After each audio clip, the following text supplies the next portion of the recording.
Hello, guys. Just want to welcome you again to Millionaire Brand Creation. I am super excited to have an amazing guest on today, Josey. Jen joins us from North Carolina. And Jen, I met actually a couple of weeks ago at our mutual friend Tarek El Moussa's Flipping Summit. She was by far the most energetic and the most entertaining of coaches that graced the stage. And she had a really fun and interactive story, someone that can teach us a lot about home flipping and also about different aspects of the real estate business, especially for those looking to further their career as an entrepreneur, as a coach, as someone that understands neurolinguistics and how to sell themselves. All these things pertain to us in life. And without further ado, how are you doing, Jen? I'm fabulous. You left off the part that I was the best looking speaker as well. Oh, we already know that. That goes Okay, without saying. I just want to be clear to the listeners here. So tell us a little bit about you, Jen. Where did you grow up? And then how did you get the entrepreneurial bug and the real estate bug? So I grew up in South Florida. I was born in Miami. I grew up in Coral Springs, and I went through school. I was raised by my parents to work hard, go to school, go to college, work for the man, and retire and die. So that's what I just thought people do. So I actually went to college to study education, and I was a middle school music teacher for 16 years. I loved it. I joke all the time. I say, oh, I was a teacher for 16 years till I woke up a day and realized I hated children. So I wanted, I tell that story a lot, but I honestly love it, which is probably why I do so well with coaching, because I get to put that teacher hat back on. I call myself an edutainer because I feel like people will learn, especially kids. When I was teaching middle school, they learn better with a smile on their face, and that still applies across the board to adults as well. So I went into education. I taught for 10 years in South Florida and just am I allowed to curse? Because I do curse. Absolutely. We use profanity all the time. I just got a wild hair in my ass one day. I got my ass kicked by Hurricane Wilma. It was a Category 1 hurricane, but it just kicked my ass. My mortgage payment went up because my insurance went up. I was a single teacher at the time, and I was like, ugh. So I said, that's it. I'm moving to North Carolina. Just randomly picked North Carolina. I moved up here. I taught for 6 more years. I met my husband. I actually suckered my husband into marrying me because of real estate. Do you know the story? No, share it with us. So we used to watch Flip or Flop and some other HGTV shows. And there was a time, we were dating, and I said, I'd love to go look at some houses just to see, just our likes and dislikes. I have a girlfriend who's a realtor. She'll show some properties, and we're walking through this one property. I'm like, man, this is a really good deal. And he's like, yeah, this is a great location. And so we're at the bar with our realtor afterwards. And I was like, I really like this house. And I said, well, I'm not getting into a mortgage unless I'm married. And he's like, well, I'm not getting a mortgage unless I'm married. And so my realtor is like, what is happening? Do I need to leave? And I said, well, let's just go Friday. We'll get married. So literally, we go to the courthouse on Friday. We get married. Saturday, we put an offer on that property, and the deal fell through. And I'm like, we got married for nothing. So true story, those words actually came out of my mouth. I was a school teacher still at the time. And I'm like, I want to say, well, we got married July 1st. So I was like, I need to be in a house before the school year starts in August. So we just busted our ass trying to find a property. We found a great home. We got married, then we found our, like I said, a wonderful home. We lived there. Yeah. And then I was up late one night. You're asking, how I got involved with real estate. So it was just a late night infomercial. And I was like, I had quit teaching. I went into health insurance. I was working for Aetna. I was climbing the corporate ladder. And realized I was halfway up the wrong ladder, basically. Yep. And this infomercial comes along, and I said, let's go check it out. And then I never looked back. It was an education program. It's called Fortune Builders. Shout out to them. I owe them a lot of my success, and paid about $30,000, which some people go, ugh, but we made that back within the first year and plenty more. So, you got to kind of look at it like you're investing in you to, not make mistakes by not having someone guide you along the way, basically. So So here's a question for you, because I know you really are a proponent of investing yourself. Tarek is as well. We've had that conversation a lot. What do you recommend to people that are looking to hit the reset button in their lives, whether they're 20 or 50, and they're looking to hit the reset button on their income producing lives when it pertains to real estate? What are the steps they need to take now in order to do that, and why? I think investing in a coach or like a coaching program, something of that sort. So like, why recreate the wheel? Why go through all those pain points of starting over? And when people can share systems with you, they can share proven strategies on how to find great properties, how to buy them properly, etc. You have a coach there to give guidance. Is this a good deal? Is it not a good deal? How do I find contractors? How do I work with contractors? All of that stuff. It's just it's kind of handed to you.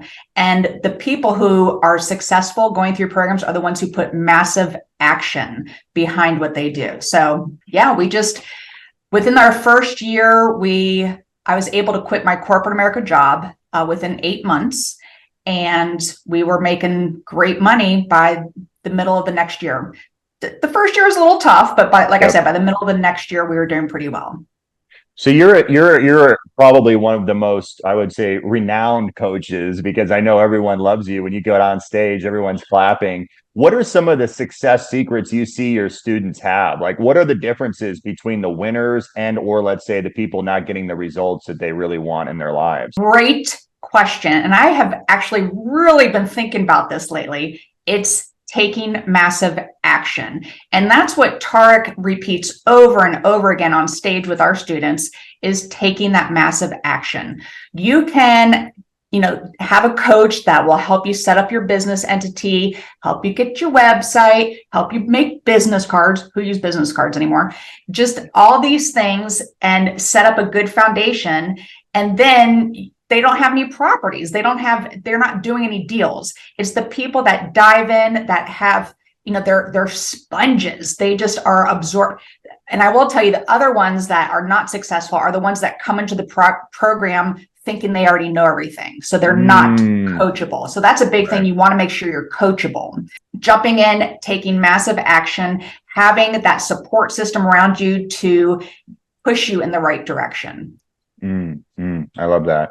And when you go through and you became a coach, obviously you paid someone $30,000 to learn all of these real estate tactics. What made you, once you started having success, get that bug to say, I want to teach other people, I want to help other people? How did that come about? So, it's funny. I never had the bug to go after becoming a coach. I had to be convinced to become a coach. So it's funny because I still am a believer. I've only been in real estate 6 years. Wow. And so I'm a big believer in that. Be pushed out of your comfort zone sometimes. With someone telling me, Jen, you'd be a great coach, I'm like, what? I don't know everything about real estate.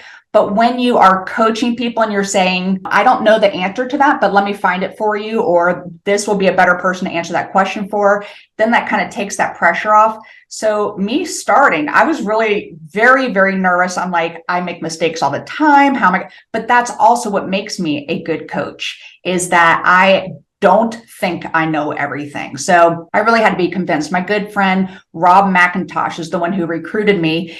And I really got to know him. We were on a retreat. So this is a great thing about real estate. You can find these events and go on these retreats. And we were attending this one. It was called TAB. A good friend of mine, Terry Thayer, runs it. It's called the Absolute Best Retreat.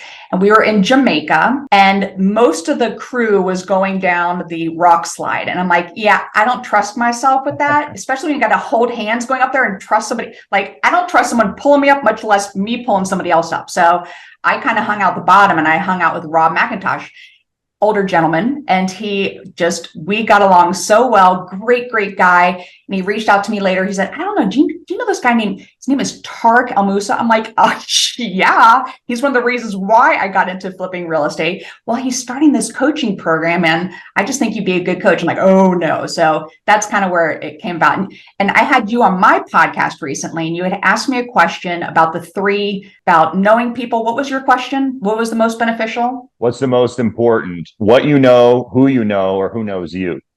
Yes. And you said, who knows you? And I guess in that situation, but on my podcast, I said, it's who you know, because that's where you, just like being a coach, I don't have all the answers, but I do know someone who has an answer for you. But then back to what you were saying, it's about who knows you. And right there in that situation, me choosing not to go down the rock slide and sit at the bottom with Rob McIntosh, and because he knew me, and that's how I was able to become a coach. So that came full circle with what we were discussing on my podcast. I love that. Is there someone you look up to in your life, a mentor that you've had in your life? And if so, who are they? And secondly, what did they teach you that was really meaningful to you in your life? That's a pearl of wisdom you can share with the audience. I had several coaches, and I have one that I'm thinking of that just pushed me out of my comfort zone. I'm a mouth, clearly. I love, but I don't like being put on the spot and looking like an asshole or looking like an idiot, basically.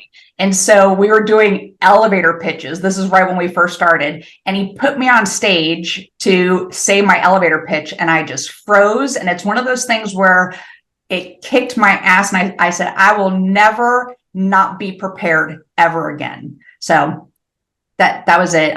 Sean Tiberio was the coach, a great guy, just really pushed me out of my comfort zone. And I'm glad he put me on the spot. I was mad as hell at him for doing it, but it made me better. And it was great. That's a really good point, actually. Something I teach a lot of my clients, especially in the relationship business, is there's an acronym called SCC. And the first of that acronym is S, right? Know your story, which is your elevator pitch.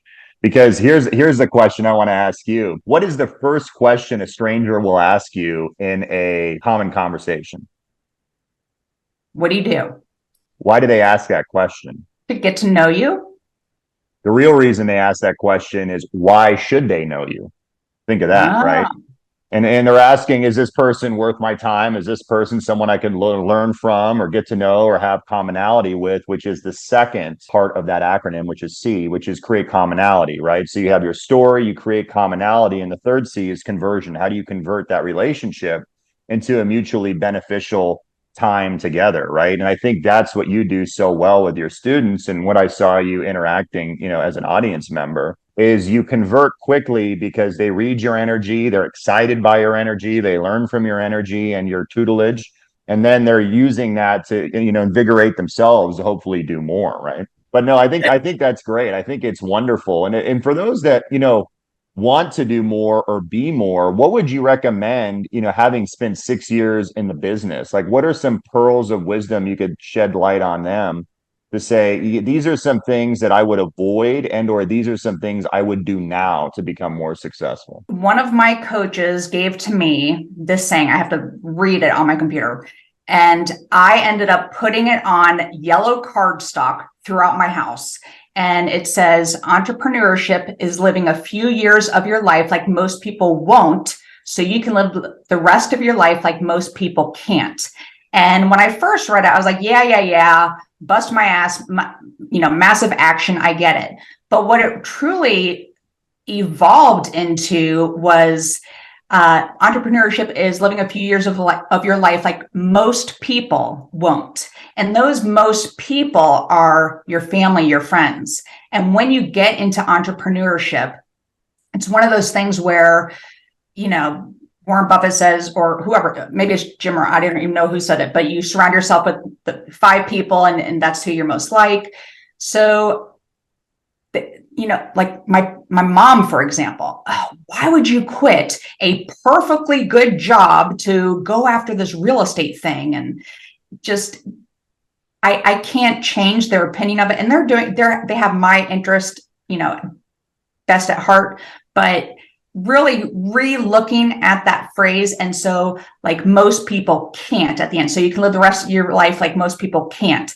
And sometimes you got to shed the fat. There's sometimes where for you to become what's good for you, you can't carry these people along with you. And that's only going to project you higher, because then you're going to have more people that are supporting you lifting you up that are in your inner circle. So I love that phrase. I still have one left, and it's got water stains on it. It was by my kitchen sink, and I still keep it at my desk and I look at it. And I truly feel now that I'm in a place where I can live like most of my former teacher friends, for example. They absolutely can't live. And it's decisions that I made because I wanted to take care of me, and I'm happy about it. Am I sad that they're no longer in my life, or I see them on occasion? We don't have that relationship. I am, but now I have my new folks. I get to meet people like you at events where you have the same growth mindset and will pull others along. I love that. You hit the nail on the head. I think there's one word that really rings true in my mind, and I'm sure it does in yours, which is resilience. Mm-hmm. It's the resilience of hearing no over and over and over again. And in your mind, your body and your mind is the ultimate fortress that protects you from your inability to create your dream, right? And that's what a lot of people don't understand. The moment they hear no, the moment someone tells them it's not possible, the moment someone says, you can't do that, that's not going to work, is the moment someone quits.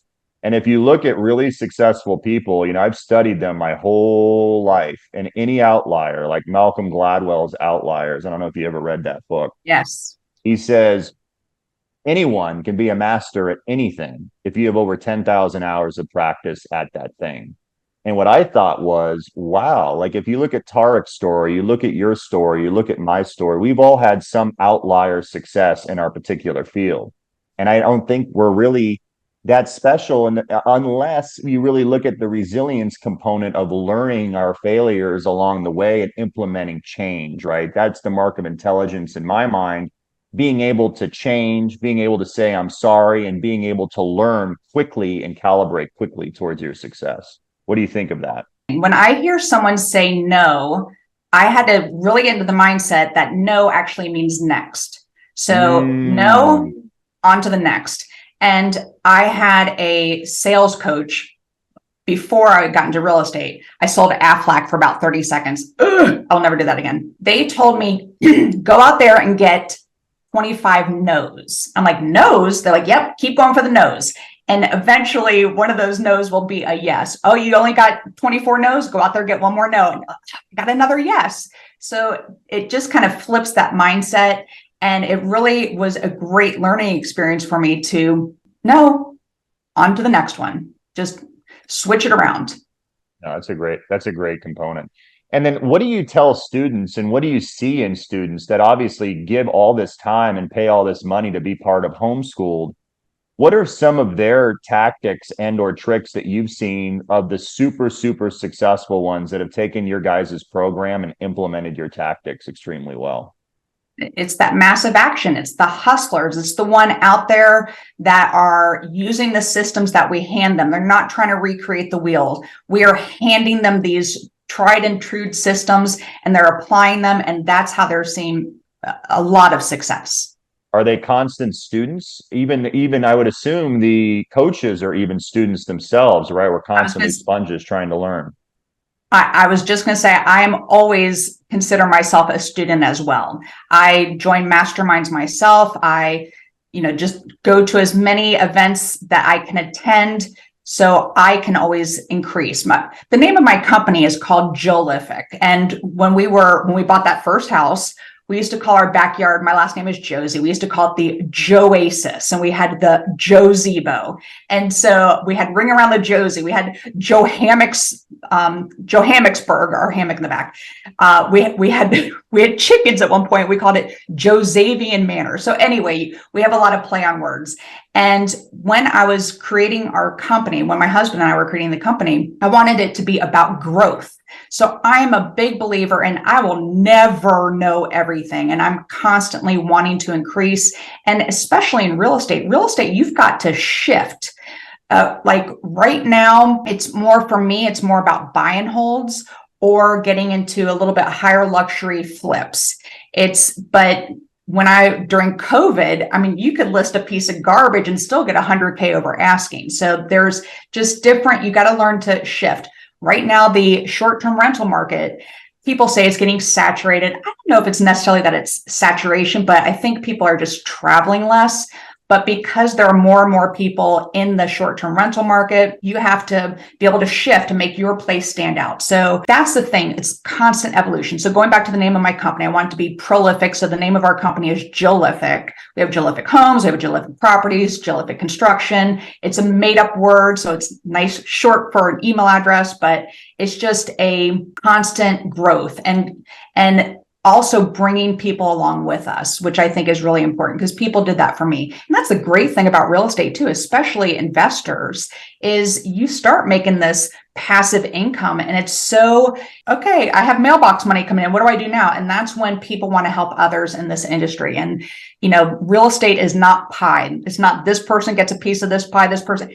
Everybody gets pie. There's not just a limitation to it. So it's that growth mindset as well, and including and all that. I love that. I said a lot right there. Sorry. No, it's very true. It's very true. I agree with you. I think you got to. I mean, did you remember what Tarek's friend on stage said? The gentleman that started that SaaS company. I forgot his name offhand. The wealthiest guy in the room, basically. But he was talking about the goldfish analogy. Do you remember that? Yes. Can you share that with the audience and what he said? I literally wrote his name down. I wish I could find that. David Steinberg. Yes, David. Yep.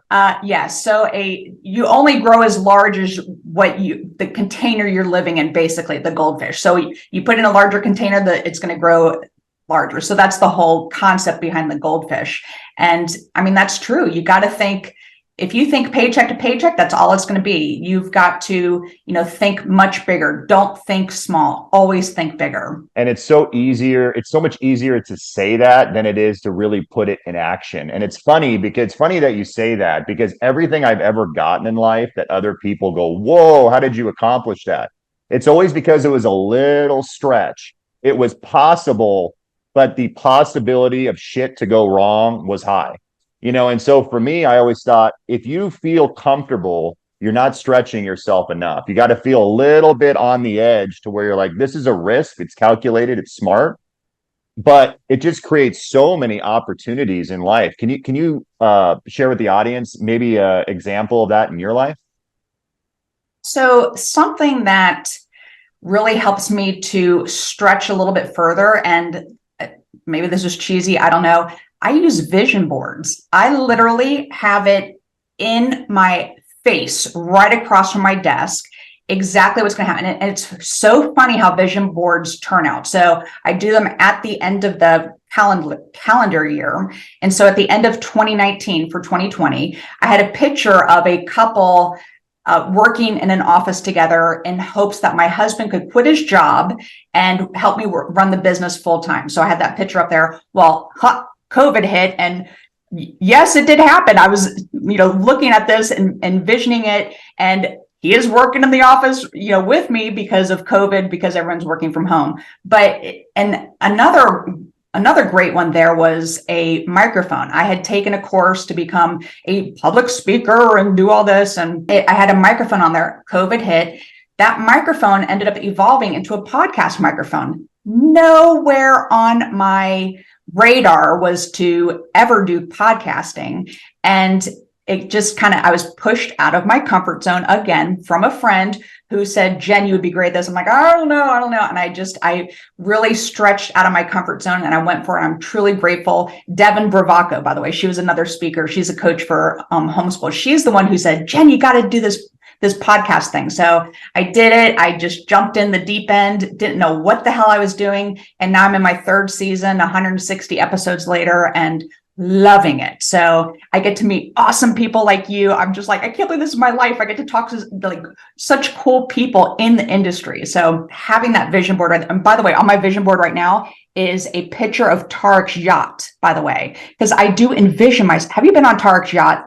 I have, yeah. He wasn't on it, but he did let us. Did let us use it while he was gone. So that's on my vision board. I will be on Tarek's yacht at some point. So not that has anything to do with business stuff. It does. It's really important. I really believe that visual aspect is important, and you have to really focus on that dream. Like I posted something recently. I don't know if you saw it, but since I was 7 years old, I had a fascination with Ferraris for some reason. I liked it. I liked the way they sounded. I liked the way they felt. And yesterday, actually, I bought my dream car, and it was my birthday is in a week and a half. And it was something I could have done for a long time, but I kept postponing it because it wasn't fiscally responsible. It wasn't smart. It was just, I'd rather buy real estate, right? And make the Right. smart choice. But then I thought to myself, life is very, very short. And so many people give up their childhood dreams, right? They make excuses. Life comes in the way. Oh, I can't do that. It's irresponsible. But in reality, I would almost turn it on its side and see what you say to this. Those childhood dreams that you spend so much time dreaming about, thinking about, analyzing, is probably has something to do with your soul. It has something to do with something speaking inside of you that's saying, this is your calling. Use this gift or use this item or use this whatever to share with people and help people. Have you ever seen that or done that in your life? I mean, I think it's all about energy. By the way, when's your birthday? June 4th. I'm June 1st. Ah, perfect. Fellow Gemini. I'm turning 50. Ooh. Young. I know. I don't look it. Thanks for my You look so much better than that. fixing my roots all the time. So, I think it's the energy you put out there in the world. And if you are constantly like, this is what I want to do with my life. And for me, I really thought I would be an educator for the rest of my life. And it has evolved.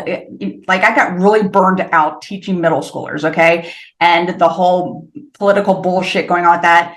And then I went into health insurance, like horrible. But just I'm so grateful I had that experience, because then this opportunity to become a teacher again, to coach other real estate investors. I think that is really part of my childhood dream, is just to Love that. help other people. I strive on other people's success. And if I've had a little bit of a piece of their success to help them get there, that just makes my life so much better. I don't have children of my own. Teaching middle school is the best form of birth control, I'll tell you that. But for my kids, though, I still call them my kids. I have thousands of kids that I've taught, but that's just, why I think I can give so much more, because I treat them like my family and I'm raising them into this industry. So back to my childhood dream, I think that's definitely it. It's just been my energy. It's been the, what I've put out there in the universe, and it's come back tenfold.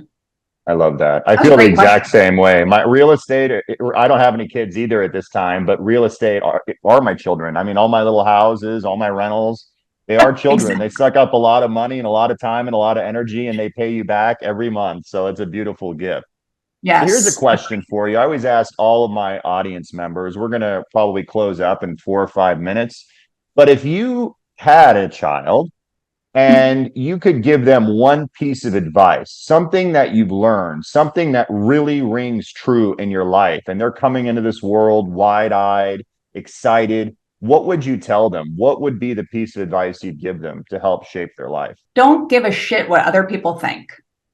And I would say just like that. I truly, evolving from corporate America into real estate investing, running my own business, I could have stopped many times by listening to other people and what they have to say about, oh, you're never going to be successful at that or this and that, but just not giving a shit what other people say, doing what's in your heart and going after it. I've always lived that way. And, I'm not for everybody, trust me. And I know that, and that's perfectly fine, because it's all about, not giving a shit what they say. And I'm going to do what makes me happy, which is to help other people in this industry, educate them, edutain them in some way, put a smile on their face while they're also learning how to build millions of dollars in their real estate investment business. I love that. I agree 100%. I have that dream too, to help as many people as I can and educate and give them that energy too. So here's a question for you. I was curious. How does one become a coach and get on that stage and share that with you? Goodness. I mean, it's the who you know, Oh, or yeah. who knows you, Who knows you? the Yeah. person that. So it just is a very Like I have a girlfriend who has been one of my accountability partners that I just know she'd be such a great coach. So I'm pushing her along to do it because I just see something in her. So how does one become a coach? I think by being coachable. Honestly, I think that's what makes really good coaches. The best form of learning is through teaching. So just realizing that and being open to it and accepting of it, I think the coaching program will find you. So, and by the way, I keep covering up. I am the bestower of badassery. We were, my childhood dream. I want to share and bestow upon everybody some badassery. So that has been my goal in life, and I think I've done a pretty good job. And there is still a hell of a lot more for me to do. A long future ahead of bringing other people along for more success as well. I agree with that. 100%. Is there anything you want to end with? Maybe a quote that really resonates with you, something that really like strikes you in a way that you're like, this is really something that defines who I am. People are always watching. So even when they're cheering you on silently and you don't realize it. And just kind of an aha moment for me was I was doing, just a lot of posts on Facebook, just sharing my experiences. And I was at an event and someone goes, oh, that's Jen Josey. And I was like, what just happened? So there are always people watching. So just be aware of what you're doing and how you're presenting it. I think that's pretty good advice. I love that. Where can they find you, Jen? Where can they follow you, and where can they get to know you a little bit better? You can go to therealjenjosey.com, and that's Jen with one N and Josey. And I have a podcast called the Real Estate Investor Growth Network, which is the acronym REIGN, REIGN, but you do have to type every word anyway. And I have a great episode getting released soon with yours truly. So you definitely want to check it out. I learned so much from you. I'm closing on a property, by the way. We're getting ready to, and we're doing it a little bit more fancy just to kind of bring up the prices, but you gave me such great advice. So listeners out there, you want to definitely check that out. Get some great nuggets on how to move it from regular flipping homes to more of a luxury type home. Excellent advice on that one. Thank you. I can't wait to listen to it myself. I don't remember what I said, but hopefully it was good. But no, I really just edited you. Oh, you I did? just edited it. It was so good. It was so good. I love it. And that comes out when for the listeners if they want to tune in? Where are you? I think it's like June 19th or June 26th. I'm sorry, I don't know off the top of my head. Love it.